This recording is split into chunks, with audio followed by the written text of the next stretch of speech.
All right, everybody, it's Hannah Fletcher. Welcome back to News by Muse. And today I am speaking with Reb. Reb, I am so excited to be able to speak with you. I love your content. I think you are so talented and I have so many questions. So let's dive in. I'm so excited. Thank you. Me too. I'm stoked. Yeah. So first of all, I want to know a little bit more about you and your journey in terms of basically becoming a lawyer and like where that really transpired for you and where you became very interested in that. Talk to me a little bit about that and then we'll get into the content creation portion. But I want to open this up to our audience and to your audience to get to know you more personally on that level first. Yeah, my interest in law was no interest at all. I, like many of us, didn't know what she wanted to do. I was having fun in college, wanted to keep that going for as long as I could, but as we all know, life steps in extremely quickly. And I knew that the one thing I was good at was school. I love school, have always loved school. And thought, okay, I'm not really a science and math gal. Women in STEM, love y'all, but that's not really me. So what is the next best bet? And I decided to take my shot at the LSAT. It worked out for me. I got some scholarship money, but truly, from day one of law school, it was very obvious to me and everyone around me that this was exactly what I was meant to do, what I needed to do. I am such a nerd when it comes to the law, and have really genuinely just loved everything about it, about the stuff that I've been learning. Well, from day one of law school was not fun at all. I did not love that. But in terms of what I do day to day and what I've taken that I'm good at and been able to translate into something that can help people has just been beyond satisfying.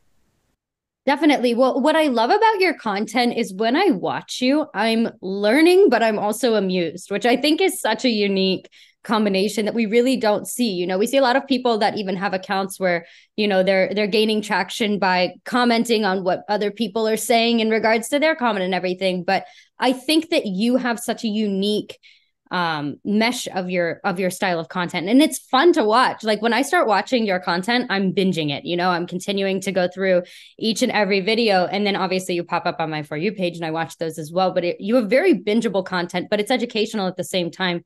Especially like I grew up, I was the type of person, like I knew of the law, but I didn't understand it until, I'm 26. I'm turning into a woman. So like, I'm like, all right, I might as well start to really get an understanding, but I don't necessarily want to learn things by turning the news on. That's not the way to go either. So I love your content and the way that you curate it. When did you realize that creating content and mixing your passion, when did you realize that was a good combo? And was this intentional or was this more of like a happy accident that turned out to be very lucrative for you? The second one, the second option. I, just like you don't know what you don't know. And so when I went into law school, I don't have lawyer parents. That was not the turning point for me. I had no one to turn to really fashion my lawyer self after, or to even give me like a warning or a sit down and say, hey, this is what you're going to be learning about. Like I knew nothing about the law. You don't have to know a damn thing about being a lawyer or what you're going to actually learn in law school to become one, which is terrifying, but great at the same time. So I just felt like I had all of this information inside me that so many regular people who aren't nerds about the law would also find really intriguing or really insightful, or just want to know more about, or, just want to yell and scream into the void about, which is what I do most of the time. The content creation part of it absolutely was an accident, obviously a happy accident now. But truly, my content and my page is just my personal page. Like I still see it as the equivalent of your own Instagram page, right? Like what do you put on there? What do you put on your stories? It's probably a mix of like infographics and then like cute selfies, or like, you talking about XYZ, or you with your friends. I feel like that's what TikTok became for me so quickly. And I truly was using it as an outlet to not totally go insane when I was studying for the bar exam. So whatever I felt like making and posting that day is what came out of me. And I think that now it really hasn't changed. Like when you binge my content, I think that, like, I hear that a lot of people like, oh, I love just scrolling through. And I think it's just because it kind of just looks like someone who's just like posting what they feel like posting and not really thinking too hard about it. And, you know, I'm glad that it has become educational. You know, I think that a lot of the stuff that I talk about should be in the general normal curriculum for, you know, like for K through 12, for example, my commentary on like, you know, not speaking to cops and what your rights are, et cetera, which is to lawyers, what I say is nothing novel. Like, it's very much like, yeah, we've been new, but God, what lawyers don't need to know this. You guys need to know this. This is only helpful after the fact. Then it's not really helpful at all. So yeah, it has become an accident, but thankfully spiraled into something really, really, really positive. Absolutely. I have to say, specifically referring to that video, I watched that video. I saved that video because I was like, you don't know these things. Like, I even remember taking government my senior year of high school. They might have went over it. I'll be honest. That was like the first class of my day. And I was really, I would rather you not know what the three branches of government are, but know not to speak to cops and know when Miranda kicks in. Like, I'm gonna be honest. Like, I don't care what the legislative branch is doing. I care that you know to shut up. Like, that's it. Honestly. No, and I'm really glad that you made that video. It's so helpful. And I think that is honestly, it's neat because you're making the kind of content, again, it's educational, it's informative, but and yeah, there's an element of it. It's hilarious. You're so funny, but it's what we need. And I really think that also speaks loads. I could go on forever. I think that it speaks loads to the attention span that we have nowadays as a society too. If you're making me laugh and teaching me something, then what does that tell us about how we're educating our kids and our kids to come? It's 2023. If we sit them in an hour and a half class and lecture at them, what are they retaining? Whereas if they just put up your TikTok, 30-second TikTok, minute-long TikTok, you're hilarious. I learned more about that than I remember from my government class senior year. And I'm not, no shade to my school. It was one of the best schools in the country. Great, but yeah. But it says a ton. Yeah. I absolutely agree. And I've been asked and have come back each year. Like when my videos weren't even very, like very viral. And in the sense that I didn't have as much of a following, I obviously wasn't signed with Viral Nation. I had a government teacher from like a very small high school in Oregon reach out to me and email me and say, hey, I would love to have you come Zoom in and talk to my high school students, like talk to my class about like their rights, and I'm of course like, I would love to, you know, like that's like those are my people. And obviously it's terrifying because high school students are scarier than any audience you could ever pick for me. Oh my God, a class of 30 high school students is more terrifying than 30,000 regular people. Oh my goodness. And I have gone back. A few weeks ago, I went back. I've gone back every year. And it's very much just like my TikTok video that you mentioned. Like, it's just, hey, you guys, what's up?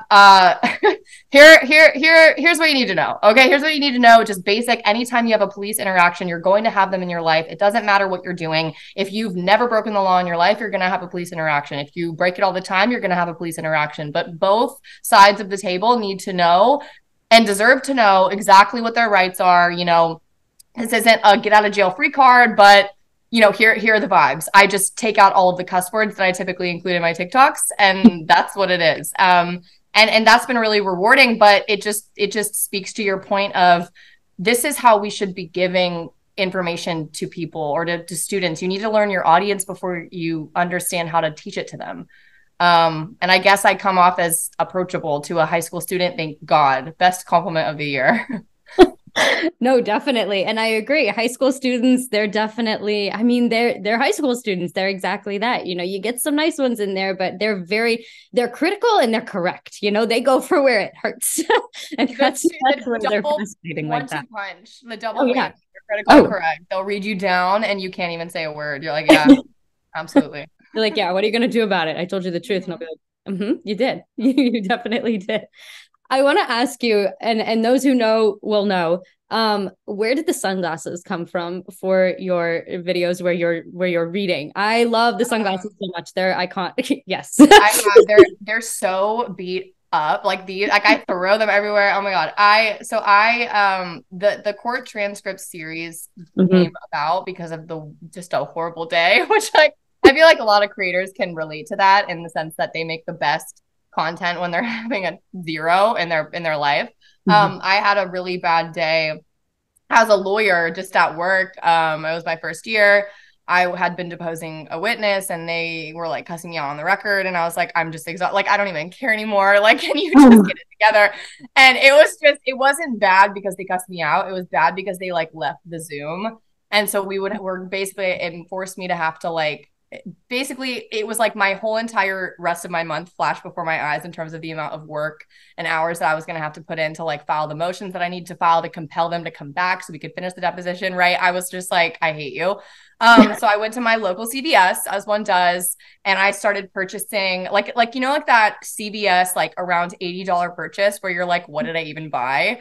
That I don't lotion, like mascara. What did I buy? Like a loofah. I could not tell you, but I was just walking up and down aisles, like grabbing shit that made me happy.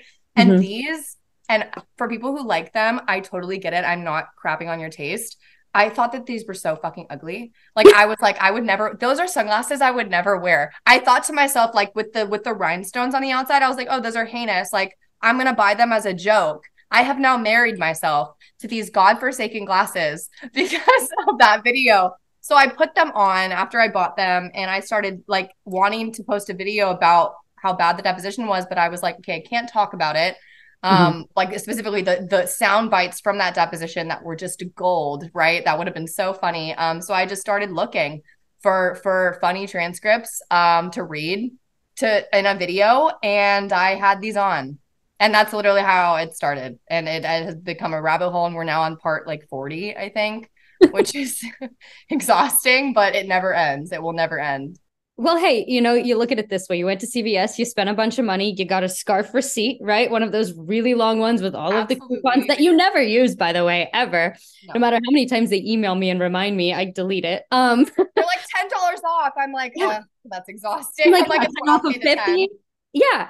But at least they led to something that is obviously very iconic and very integral to your brand. Also, like, I'm sure you've thought about this, but that would make really great merch if you came out with your own version of those glasses. Right? I know. I mean, I've found it's like a one of those cheapo like drugstore brand sunglasses, and they're really hard to find. I've had people like in New York DM me and be like, I just saw the sunnies. I'm like, buy them now. I'm like, can you so what is I was like, I'll give you my address, like I'll pay for shipping.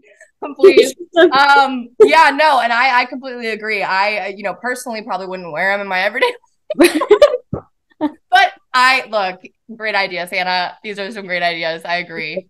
Absolutely. We'll run it by your team. I want to comment, and I think again, you're very admirable in so many different ways, but I think that one of the ways that you're extremely admirable in my eyes is the fact that you don't let any hater get to you. And I think that that's a really big step in the right direction on social media. Is kind of, I love the fact that you can kind of like respond to a comment. And I love that creators do that. I think it's very fascinating. And then I love checking and seeing if the accounts are even still active. And 90% of the time they're not. But I've noticed that you're not shy about putting the haters in their place and standing by the structure of your account. So when did you kind of get the comfort to be able to kind of, I guess, for lack of a better term, clap back at the haters? And when did you kind of realize that like that can also somewhat be a part of your brand? It's just like exhibiting strength and showing people that just because you're going to be not supportive doesn't mean that that's going to live on this channel. When did you kind of figure that out for yourself, and when did you incorporate that in? I'm only laughing because when I say that my content hasn't changed, it like literally hasn't changed from the time when I had 5 followers to 1 point whatever million.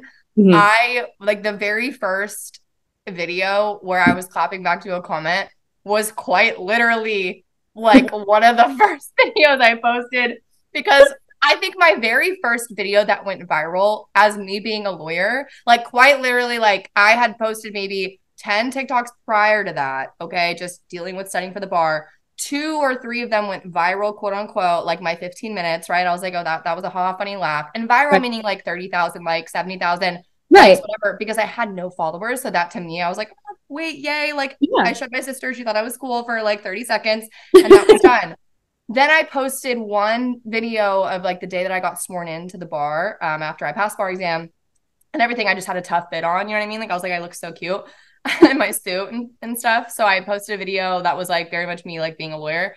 And so many, right, like classic hate comments from men who have no better comebacks than they have than they've had for 30 years. I'm like, can we like maybe get new material? Oh, I'd never hire her as my lawyer. Like, you know what I mean? Like, you couldn't afford me for 20 minutes, my guy, in a bedroom or in a courtroom, like, please.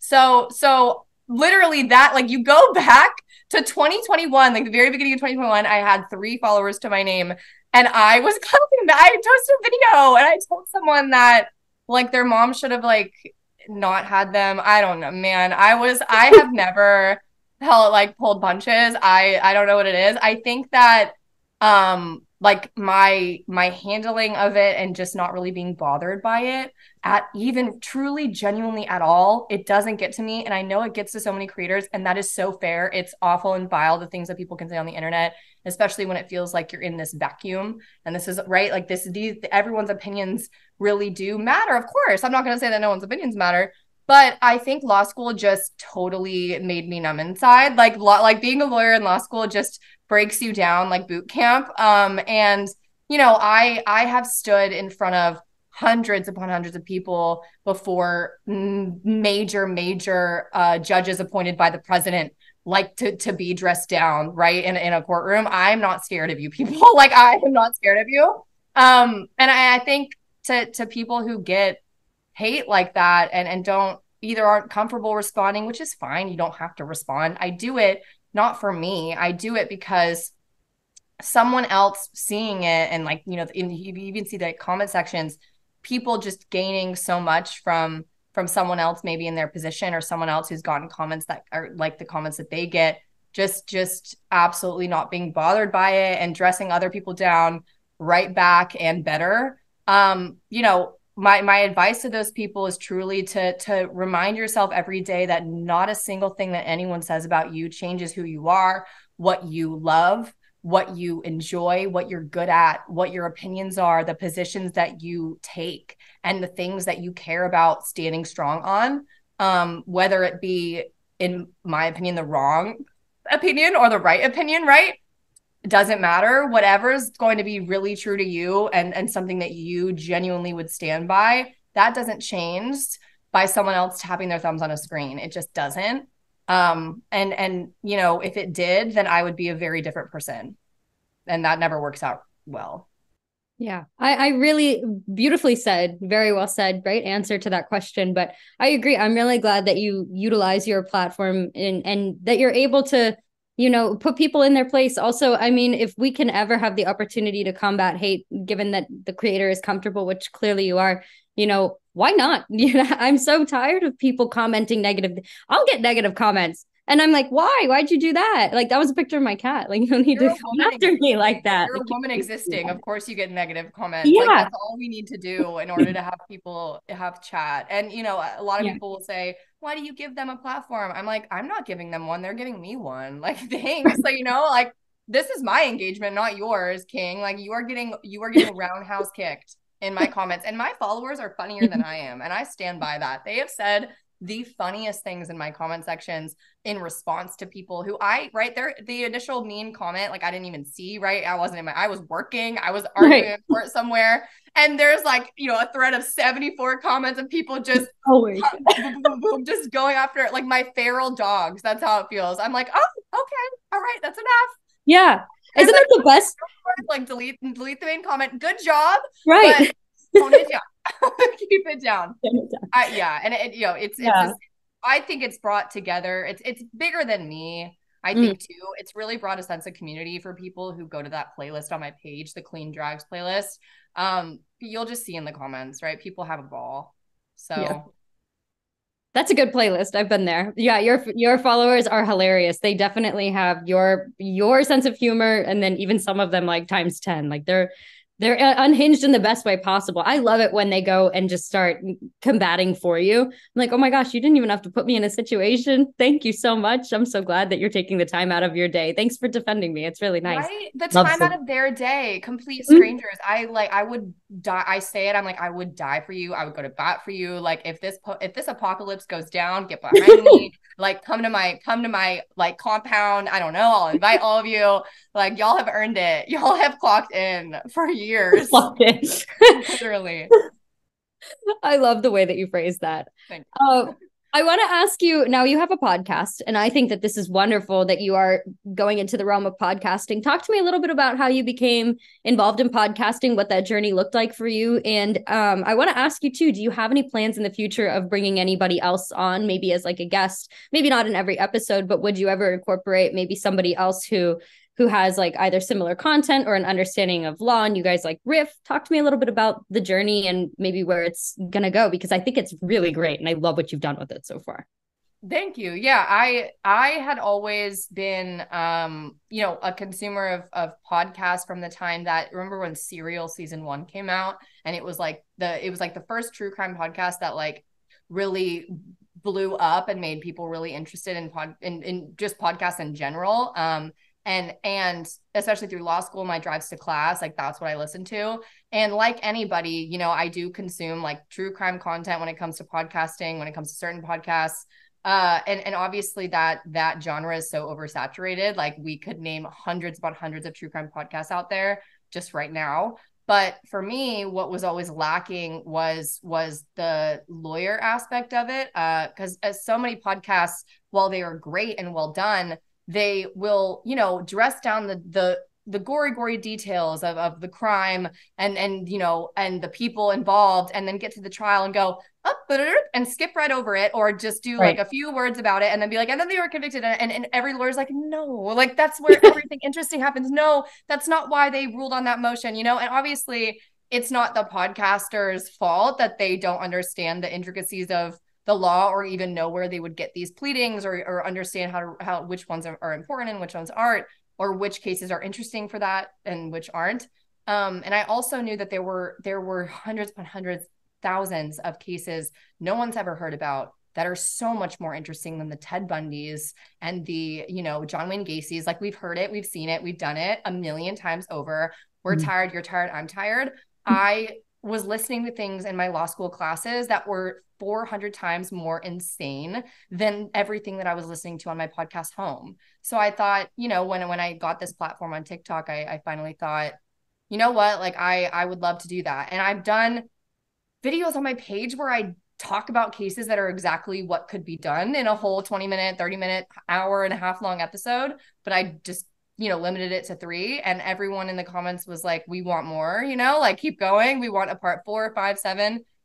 So that's how it started. And, I have so many, potential guests in my back pocket who have reached out to me, even with like in response to certain cases. I've had FBI agents like want to come on and talk about intricacies of certain, TSA specific, guidelines. After when my first episode is called TSA and the One Who Almost Got Away.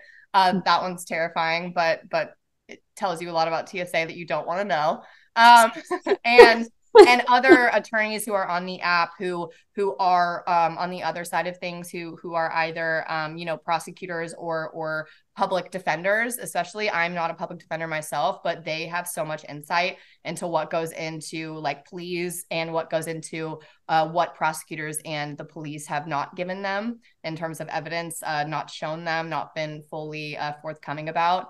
That to me is super interesting, and something that I've hit hard on my podcast. I have ideas and people who are lined up actually on the schedule, but I'm not going to tell you about it yet, but that's okay. But yeah, I can only see it expanding and growing into something really great, and something that feels like something I would have loved to listen to 3 years ago.